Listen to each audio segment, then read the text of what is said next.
Bonjour à tous. Alors aujourd'hui dans cette vidéo, je vous présente ma façon de coudre le pantalon de la combinaison Iris par la créatrice Maison Fauve. Alors c'est vrai que moi j'avais pas forcément envie de coudre la combinaison en entier parce que je voulais un pantalon. Donc la combinaison en entier, la voici.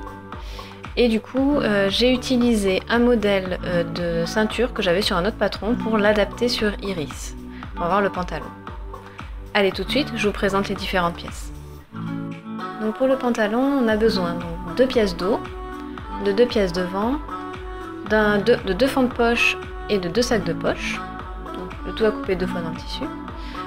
Donc on a 2 parties ceinture de vent, une partie intérieure et une partie extérieure. Et 4 parties de ceinture d'eau, c'est pareil, 2 parties intérieures et 2 parties extérieures. J'ai également eu besoin de 3 mètres de passepoil noir et d'un zip invisible. Donc la première partie première étape consiste à fermer les pinces. Donc il y a une pince par jambe, donc 4 pinces en tout. Donc endroit contre endroit, je réunis mes lignes de pince grâce aux épingles que je viens placer à l'horizontale pour être sûr de bien aligner les lignes de pince. Et je replace après mes épingles dans l'autre sens pour faciliter la couture. Donc voilà les 4 jambes. Et donc je viens faire une couture le long de la pince avec un point d'arrêt au début, mais pas à la fin. Là je laisse mourir la couture et je fais un petit nœud au bout pour fermer la pince, un double nœud. Alors une fois que la pince est faite, sur la jambe devant, on va venir épingler le sac de poche au niveau du côté. Donc on épingle bien bord à bord et on vient piquer à 1 cm. Ensuite on va venir faire une sous-piqûre du côté du sac de poche pour venir plaquer la valeur de couture vers le sac de poche. Donc là on voit bien la valeur de couture, elle est vers le sac de poche et on vient faire une petite piqûre à 1 mm du bord avec un fil de la même couleur que votre tissu. Donc une fois que c'est fait, on va pouvoir venir assembler le fond de poche sur le sac de poche et épingler, on le positionne bien bord à bord et on épingle tout autour de la poche. Donc on commence la couture sur le côté, tout le long de la courbe et jusqu'en haut de la poche. Donc pour la couture des angles, on plante bien l'aiguille dans le tissu, on lève le pied de biche et on continue notre couture tout le long du contour de la poche. Et on vient faire également un point zigzag ou un surjet pour une plus jolie finition tout autour de la poche. Une fois que c'est fait, on va plaquer notre poche ainsi cousue contre l'envers de la jambe devant et on vient faire correspondre les crans entre eux. Le pli de la pince lui sera dirigé vers le milieu devant et on le fait correspondre avec le cran qu'il y a sur la poche. Et on va venir faire une petite couture morte à 0,7 mm du bord sur le côté et sur le haut de la poche pour bien tout maintenir. Donc j'en ai profité aussi pour surjeter le contour de mes 4 jambes pour une plus jolie finition. Et maintenant on va pouvoir positionner le passepoil. Enfin je voulais un passepoil sur le côté du pantalon pour notre style. Donc on vient épingler tout le long du côté sur le devant, endroit contre endroit, notre passepoil sur tout le long du côté des 2 jambes devant.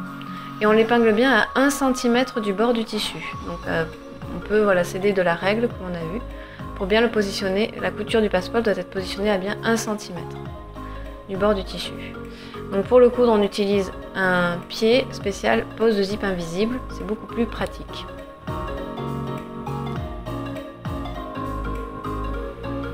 Donc maintenant, on va pouvoir venir assembler nos jambes par devant et dos par l'entrejambe. Donc on vient positionner endroit contre endroit le dos sur le devant et au niveau de l'entrejambe, on épingle tout le long en faisant bien correspondre l'écran qu'il y a sur le patron. Et on vient faire une couture à 1 cm du bord. Et on fait pareil sur les 2 autres jambes. Donc maintenant on va pouvoir venir superposer endroit contre endroit nos jambes assemblées en faisant bien coïncider le dos contre dos, devant contre devant. Et on va venir épingler tout le long de la fourche en faisant bien coïncider la ligne de couture précédente de l'entrejambe. Donc on assemble bien bord à bord la fourche.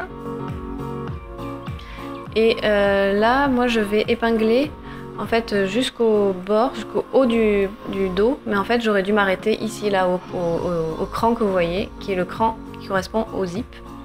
Donc j'aurais pas dû coudre jusqu'en haut du dos, j'aurais dû m'arrêter à ce cran.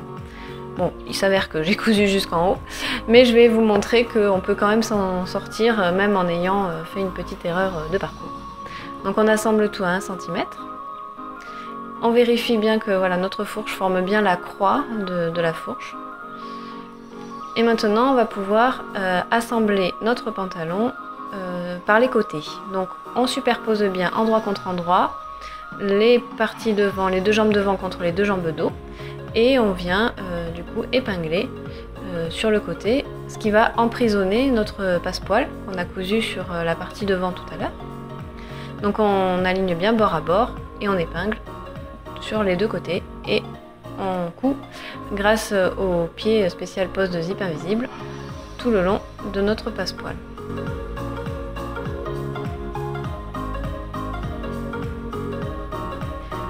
Donc maintenant on va poser un passepoil aussi au niveau de la ceinture. J'avais envie aussi de poser un passepoil au niveau de la ceinture.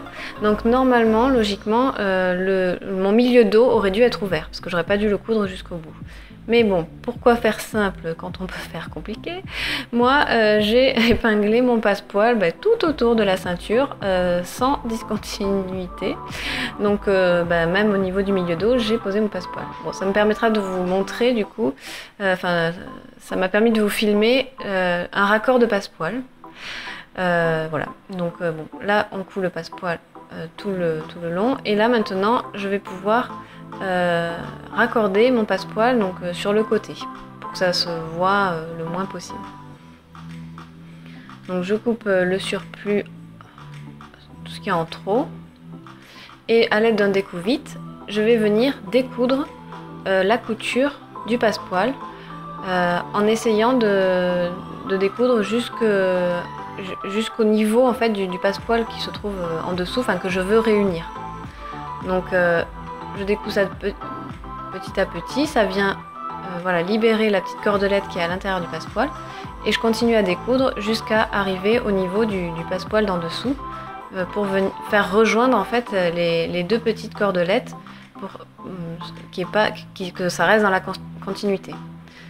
Donc là je peux couper la cordelette en trop et elles viennent voilà, se rejoindre. Donc maintenant le passepoil que j'ai décousu, je viens le rabattre sur l'envers, donc sur lui-même. Et je viens insérer l'autre extrémité en dessous et je viens donc former un petit tunnel et pour venir piéger le passepoil d'en dessous. On fixe tout ça avec une épingle et on vient faire une couture avec un fil de la même couleur que le passepoil tout le long pour fermer le petit tunnel. Voilà ce que ça donne. Donc maintenant, je vais réparer mon erreur. Donc je viens découdre mon milieu dos que je n'aurais pas dû coudre à la base. Mais bon, on va essayer de s'en sortir quand même. Il faut également couper le passepoil. Alors, ça m'a arraché le cœur de le faire, mais voilà. On coupe le passepoil de manière à ouvrir le milieu dos. Et je viens bâtir à l'épingle, on va dire. Je viens fictivement poser la ceinture. En venant ici, voilà, marquer également la marge de couture puisqu'elle va être cousue sur le haut de la ceinture pour placer fictivement mon zip de manière à voir à peu près le curseur jusqu'où il va pour pouvoir faire une petite marque et savoir jusqu'où je découds en fait. Donc une fois que c'est décousu, ça donne ça. Donc là on va pouvoir maintenant assembler la partie extérieure de la ceinture, donc c'est celle qui sera à l'extérieur, qui ne sera pas contre notre peau. Donc on vient assembler les parties incurvées de la ceinture, endroit contre endroit, bord à bord. Donc on épingle et on fait une couture à 1 cm du bord. Pareil pour la partie non thermocollée, donc qui sera la partie intérieure qui sera contre la peau. Et maintenant, donc la plus grande courbe de la ceinture, je vais venir la positionner contre le haut du pantalon. Donc je fais bien correspondre les milieux, avec le milieu de la ceinture avec le milieu devant, la couture de côté de la ceinture avec le passepoil côté et l'extrémité du milieu dos avec l'extrémité de la ceinture. Je couds tout le long avec toujours pareil le pied spécial pose de zip invisible parce qu'il y a le passepoil quand même en dessous. Maintenant que la ceinture extérieure est posée, on va pouvoir assembler le zip invisible. Donc je place mon zip invisible endroit contre endroit contre le haut de la ceinture, partie extérieure. Et je viens l'épingler en fait un petit peu en décalage, donc ça ne marche que s'il y avait un petit peu de jeu au niveau de la taille. Donc, moi c'était le cas, il était un petit peu grand donc au final ça m'arrange. Je viens en fait placer le zip un petit peu en décalage sur le passepoil pour pas que le bord du passepoil soit visible en fait sur l'endroit. Voilà. Faut qu'il puisse être que l'extrémité du passepoil puisse être prise dans le zip. Donc à l'aide pareil du pied spécial pose de zip invisible, on vient coudre au plus proche des dents du zip, même en essayant avec le doigt de vraiment décaler le zip pour vraiment coudre au plus proche. Et pour assembler la seconde partie, il va falloir que je fasse bien attention à mon raccord de passepoil au niveau de la ceinture. Donc pour ça, j'épingle uniquement le zip au niveau du passepoil. Donc voilà, dans un premier temps, je ne pose que cette épingle et je viens fermer mon zip pour voir comment ça se passe au niveau du raccord. Bon là on voit que c'est complètement décalé. Donc j'enlève mon épingle et je replace mon zip, alors soit vers le haut, soit vers le bas. Il faut essayer et retenter, donc refermer et voir si le raccord tombe bien. Donc quand ça tombe bien, on laisse cette épingle en place et on vient placer les autres épingles. Et on coud tout le long. Donc on vérifie que notre zip ferme bien. Et à l'aide donc soit d'un point machine, soit d'un petit point à la main, on vient fermer le bas du zip. J'avais un petit peu trop décousu. On va s'occuper maintenant de la partie intérieure de la ceinture. Donc sur le bas de cette ceinture, on vient former un pli au fer de 1 cm. Donc on dégarnit nos extrémités de zip. Et donc la partie intérieure, on vient la superposer, la positionner endroit contre endroit contre la partie extérieure de la ceinture, toujours en faisant correspondre les milieux devant, les coutures côté. Et au niveau de l'extrémité dos, on vient épingler par-dessus le zip.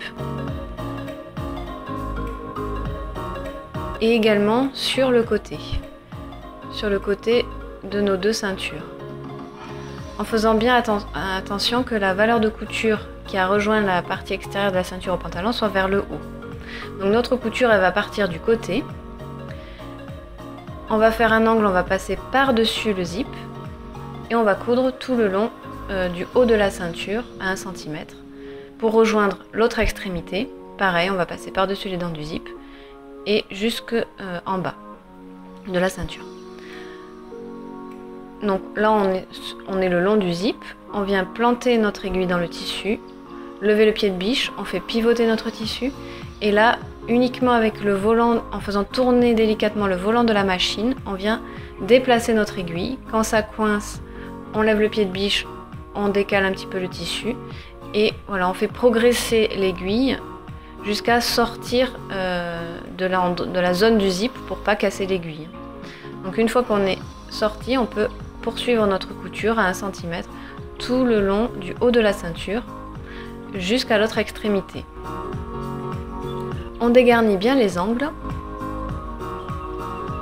et on peut comme ça libérer notre zip, dégager notre zip.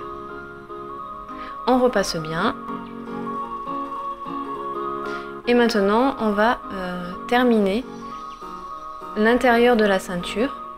Donc, on plaque bien la valeur de couture de notre ceinture partie extérieure vers le haut. Et on vient rabattre la partie intérieure de la ceinture contre cette couture de manière à cacher cette couture. Donc grâce à notre repli qu'on a fait au fer, on vient le rabattre contre la couture de la partie extérieure de la ceinture. On va venir placer une épingle dans le sillon du passepoil. Comme ça, c'est une couture qu'on va faire sur l'endroit. Et c'est l'endroit où ça se verra le moins justement. Donc on vérifie bien voilà, que la partie intérieure est bien prise au moment de l'épinglage. Et on vient faire une couture dans le sillon du passepoil tout le long de notre ceinture.